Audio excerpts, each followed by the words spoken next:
But some have gone on, and I prayed, I did pray, and now my 2 main tanks are full, and the new tank is filling up. So I'm thankful to God. But should I go? Does God have anything to do with it? Isn't the weather just a natural phenomenon? Well, that question's been niggling me for many years. Not so much the question, does God control the weather, but the question, how does God control the weather? That's a more complicated one. My worst experience of drought was 1954. My family was holidaying with my aunt and uncle in Gunnedah in New South Wales on a farm. And when it came time to return home, I put on a performance and wanted to stay with my cousins. Why couldn't I go to the farmer's school in Gunnedah? Well, the parents confirmed and decided that would be okay, and for reasons that needn't concern us, I never went to school at all. That term I was over getting under my aunt's feet, trying to learn to ride a horse. They were in the midst of a very severe drought. And the sight which burned itself into my memory was when the dams dried up and the sheep would walk out into the middle to get the water and get stuck in the mud, and the crows would come and stand on the hedge and peck their eyes out. It was hideous. My uncle shot a lot of sheep that year. The drought is bad for any country, but for a land without large reserves of grain, it means starvation and disease and slow death for hundreds of thousands. It's devastating, and it's an awful thought that it goes on in our world today. Well, it was not a nice thing when Elijah called for a drought on Israel. Elijah the Tishbite said to Ahab, the king of Israel, "As the Lord lives, the God of Israel, before whom I stand, there shall be no dew nor rain these years, except at my word." Well, imagine that. He's not just predicted drought, but he's staked his reputation as a prophet to it. It will only end when I say. Israel's prophets were a unique phenomenon in human history. Men and women who spoke for God. People through whom God spoke. It raises a big question, of course, is it true? Were there such people? Did God really speak through human beings? And if he did, wouldn't he have spoken through people in other lands? And does he speak through prophets today? Well, the New Testament is clear about one thing. In many and various ways, God spoke to our forefathers through the prophets. But in these last days, he has spoken to us through the Son. The forefathers were spoken of here, of course, of Israel's forefathers. There's nothing in the New Testament or anywhere in the Bible to suggest that God spoke in this way to other nations. That's a pretty controversial point, I guess. But there it is. Israel's prophets stood up to their government in the name of God. No easy thing when the king had absolute power and could order the execution of his opponents. And many of Yahweh's prophets, we say Yahweh, we read in the Old Testament of the Lord, but the word that underlies that is God's personal name, Yahweh. Many of Yahweh's prophets had recently been killed. And Elijah took his life in his hands when he addressed Ahab. Actually, Elijah thought he was the last man standing. Did Ahab take him seriously? Or was he dismissed as just another nutcase? I suspect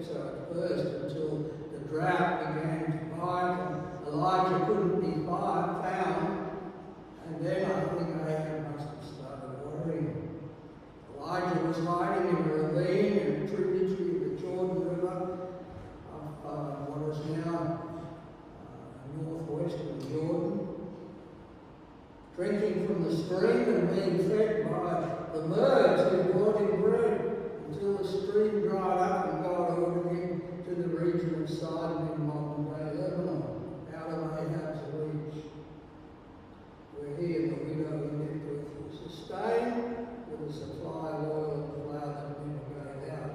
It all sounds like a story, I know, but I think it happened. If it were a story we were reading, there would be much more detail. But it's told in its bare simplicity, like the rest of the Elijah history. Elijah comes from nowhere. We know nothing of his history. Just a few incidents involving him are related and he disappears. He came at the lowest point in Israel's history and he changed things. He changed everything. And the prophet Malachi said that he would come again. The books of Kings, 1 and 2 Kings, tell the story of Israel's decline from the time of Solomon until God removed Israel from the land he'd given them and they became a slave people in modern-day Iraq. What was then Babylon? And the books of Kings, 1 and 2 Kings, they describe why this happened. They tell a story of the people's relationship with God. A people represented by their king. And we study them because they are part of a story that involves us.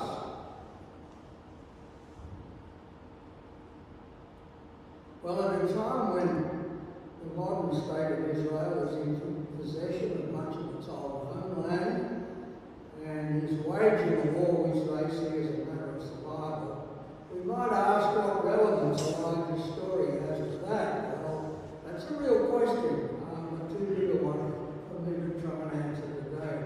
We'll perhaps touch on it in weeks ahead. Solomon's reign of glory ended with a rebellion that split the country in two. Rehoboam reigned in the smaller kingdom of Judah, with Jerusalem as its capital.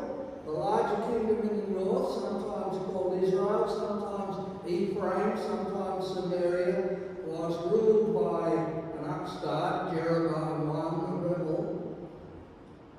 Well, if you read the books of Kings, you'll be aware that it mostly tells the story of Israel's and Judah's kings.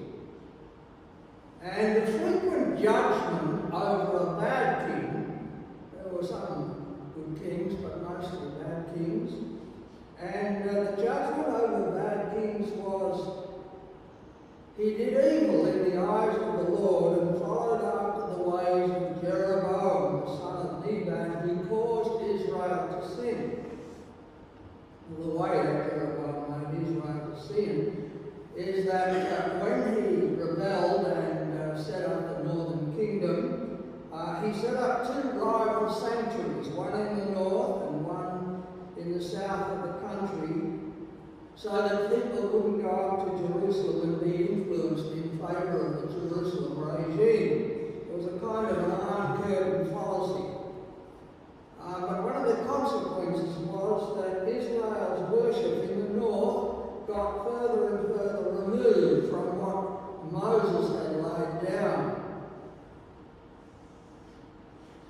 Significant feature of these books that the story focuses on the significant movements of the nation's relationship with God. If it were a political history, it would be different. Ahab's father, Omri, we hardly ever hear of him. He hardly gets a mention in the Old Testament, except that he built Samaria as its capital, but archaeology has revealed that he was a powerful and significant king. But it's Ahab who gets all the attention. Well, with Ahab, Israel's story is a dark phase. Before Ahab, Israel worshipped Yahweh, the Lord, the God of Abraham, the God of Isaac, the God of Moses. And of course, in the north, when Jeroboam set up his two sanctuaries, he put a big black bull in each of them. I mean, an image of one, which is a very dangerous thing, and of course contrary, as we know, to the Ten Commandments, you shall not make any graven image. But still, with that issue, it was still the God who brought them out of Egypt whom they worshipped. But now they began an infatuation with Baal, one of the gods of the Canaanites. Baal was the god of the storm. He was the god who ensured the fertility of the land and the regularity of the seasons. I was thinking the week before last, when the rains began to fall, that Perth's climate is very similar to that of Israel. The rains come in the autumn, and the spring, the early and the latter rains, as they're called in the Bible. And if they failed, it was bad news for the country. Well, one thing to know is that in the Near East, this is not just Israel, but in the Near East, the king was understood to be the shepherd of his people, and one of his responsibilities was to make sure the seasons came when they should. And he did this by attending correctly to the gods and their cult. That was the king's job. Because there's no life without water. But now there's a new cult. Well, it doesn't matter. All religions are the same, aren't they? People get tired of the old stuff. In Israel's case, the old Exodus stuff. Baal worship was new and exciting. And I think it's there we need to listen to how the story begins. As the Lord, as the Lord, the God of Israel, before whom I stand, lives. And here's the point. Old or new, the God of Abraham, the God of the Exodus, lives. He's alive, he's real. And Elijah stands before him. Ahab's flirtation with Baalism became serious when he defied the law of Moses again by marrying Jezebel, a Phoenician, understand, Canaanite princess. Love me, love my God. Jezebel brought Canaanite worship into Israel and enforced it. In typical Oriental style, she ordered the execution of the prophets of the old religion. Sounds very far away, doesn't it? But pinch yourself and be reminded that at the beginning of the Russian Revolution, just 100 years ago, Lenin ordered the execution of priests and church wardens. Watch out. And of course, more recently, we had Cambodia, we had the Cultural Revolution in China, and Islamic Jihad. I mean, how can you expect Allah's blessing if you allow all these Christians to hang around doing their thing? How can you have a revolution with the leaders of the old order still around? Well, as I said, Elijah was one of those few survivors. He thought he was the only one. We'll learn later on that he wasn't. He delivered his warning to Ahab, and he went into hiding. Well, the books of Kings are mostly about kings, as I said. The stories of Elijah, Micaiah, and Elisha break the pattern. And they're inserted because they're important. The northern kingdom has reached a point of apostasy. They've turned their backs on the Lord and are worshipping Baal. And God sends Elijah to call a halt. Well, God had told him to do what he did, and he did it. But afterwards he must have doubted whether or not he had imagined it all. And I think he would have been scared as well. But the drought was real, and God kept him alive with water from the brook. That was reassuring. But I guess he needed more reassurance than this, so God sent the ravens to bring him bread.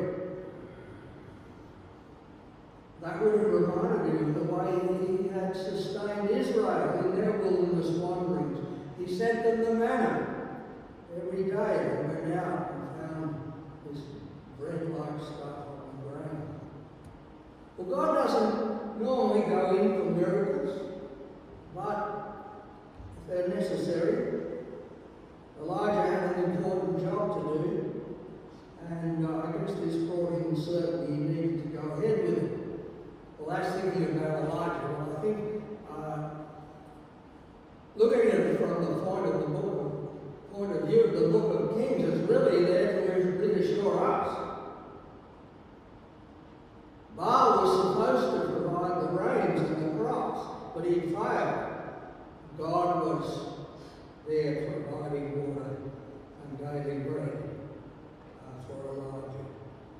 Well, as the drought went on, the stream dried up. God sent Elijah right out of the country to the region of Sidon. Well, that's the place Jezebel came from. If Baal was any sort of a god, he should be able to look after his own turf, but the drought was severe there too, and the widow scraping the bottom of the barrel. Speaking. Well, Elijah tells her her supplies won't run out. They didn't. There's flour and oil for herself, her son, and Elijah until the drought ends. I wonder, was Elijah being selfish when he asked her to make him a cake of bread first? First make me a cake of bread, then go and make one for yourself. I mean, she's just told him that she's only got enough stuff there to make one last meal for her and her son, and then they expect to die. Well, I guess perhaps he was probing whether this was the woman that God had promised would sustain him. And there's something else, of course. The boy becomes sick, dies. His mother's distraught. Thinks maybe Elijah's there to bring all her sins to mind. Elijah takes the boy, cries out to the Lord to bring him back to life. And God hears his prayer and the boy lives. Gives him back to his mother. The God of Abraham not only gives the seasons, he gives life. And he gives life. There's nothing he can't do. I've searched for something in the Exodus experience to correspond to this, but I really can't find it, except perhaps in the book of Deuteronomy, God promises life to Israel and they will keep his covenant. Death if they won't. But something similar happened many years later. Jesus was entering the town of Nain when a widow's son was brought out dead. Jesus stopped the funeral procession and healed the boy. The crowd was gobsmacked. Someone must have drawn a link with the Elijah story. A great prophet has appeared among us, they said. Like Elijah knows. Jesus came to bring life to a dying world. And of course what he did in Nain was just a sign of what was to come. Jesus rose from death and he is alive. And he lives to give life and he promises resurrection to all his followers. Yes, we need to ask ourselves, can we say, as the Lord lives, before whom I stand? Well, we come back to the question whether or not it's true. If you think that miracles are impossible, you'll dismiss the story as fiction. But if you identify with the overall story of the Bible and align yourself with the promises God made to Abraham and fulfilled through Jesus, you'll see the appropriateness of what God was doing to Elijah, even the miraculous component. And in doing so, you'll prove yourself to be a person of faith, a person who understands that God plans to bring life to the world that he originally gave life to, but our sin and death intervened.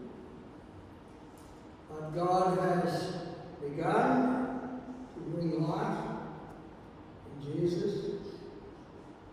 And in aligning yourself with that story, you show yourself to belong to the community in which Jesus has promised resurrection and eternal life.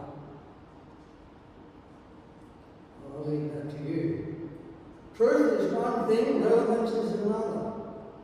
How does the story relate to us in 21st century Australia? Or better, how do we relate to it? And to answer that, we need to reflect on where we stand as a society in relation to the Creator God, the God of Abraham, Father of our Lord Jesus Christ. Well, anyone can see that though we once worshipped the Christian God, perhaps in name only, but we figured that if there was a God, he was the true God. But let's not be coy about the fact that as a nation we've moved away and we are serving other gods. So who is the Baal of modern Western society? Well, I think perhaps the easiest way we can answer that is by asking the question, who controls the weather? And most people's answer would be nature. Nature with a capital N. Some would say Mother Nature. Listen to the news most nights and you'll see that's true. When things go well, nature is praised. When they go badly, well, we just have to put up with it. I guess people differ as to whether they think of nature as an it or a she. Or some people, of course, would say, in answer to who controls the weather, they would probably say science, and some do worship science, but in truth, science is only the knowledge of nature's regularities. It's nothing in itself. It's nature we have to think about. Now, I'm not at all wanting to suggest that our modern view of nature is the same as Baalism. Our scientific understanding of nature is different to Baal, in that nature does have its regularities, and it's through studying these that we learn to control it to a degree. Although we haven't learned to control the weather yet. Our modern meteorologists are different to the prophets of Baal.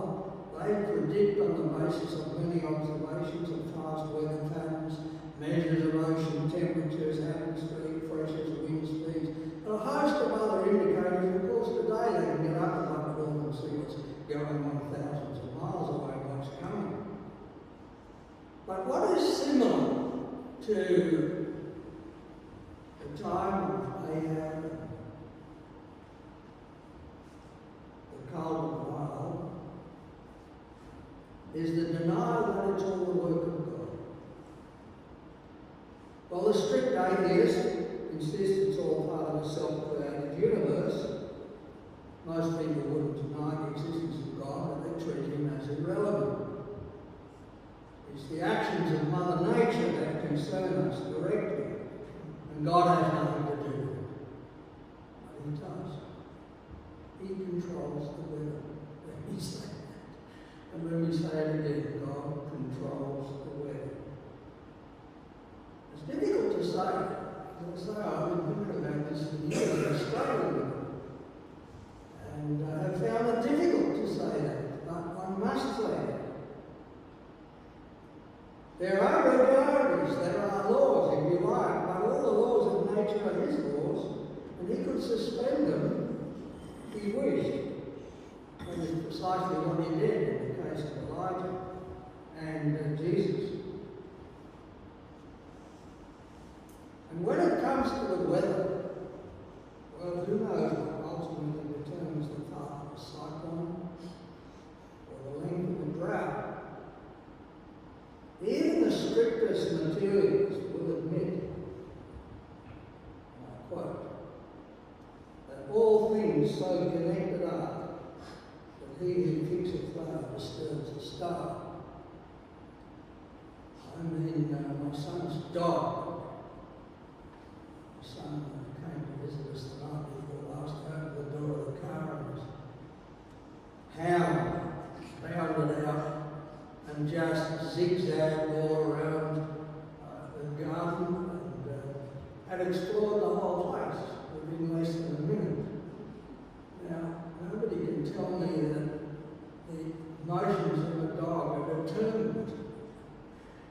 any more than you can tell me that the thoughts in my mind are materially determined.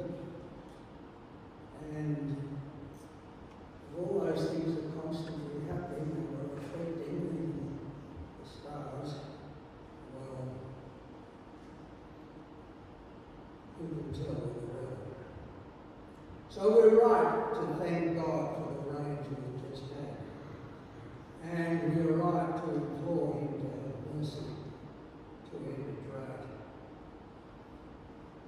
What is the result of our turning away from God, failing to give Him thanks, robbing Him of the glory that is rightfully His? Well, we need to be careful with our comparisons there too. Australia is not Israel. We have no covenant with God. South Africa thought they did, but it was their covenant to follow God. They broke it. In the case of Israel, it was God's covenant with them. It was initiated by God, and that's very different. They had a God-given call to live as His people. And the first requirement of that covenant was to have no other gods like me. Elijah pulled them back from the brink of apostasy, the destruction God had warned them of. So, what are the consequences for us of turning away from God? Well, God hasn't told us, so we can't know. What the Bible does make clear is that God is gathering a people who will one day inherit a renewed universe. The kingdom of God is being formed in our midst. Jesus has invited us all to belong and has done all that's required for us to be forgiven and cleansed and transformed so we can belong. Well, every person has to make their own decision to belong or not to belong. The king of that kingdom is Jesus. We belong by coming to Him and believing in Him and trusting His promises. As for the nation, well, its fate is in God's hands. We talk of the ownership rights of the original inhabitants.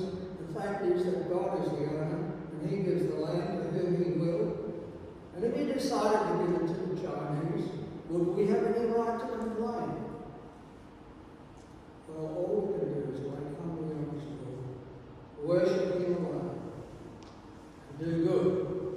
And next week we'll see how all this played out for Israel.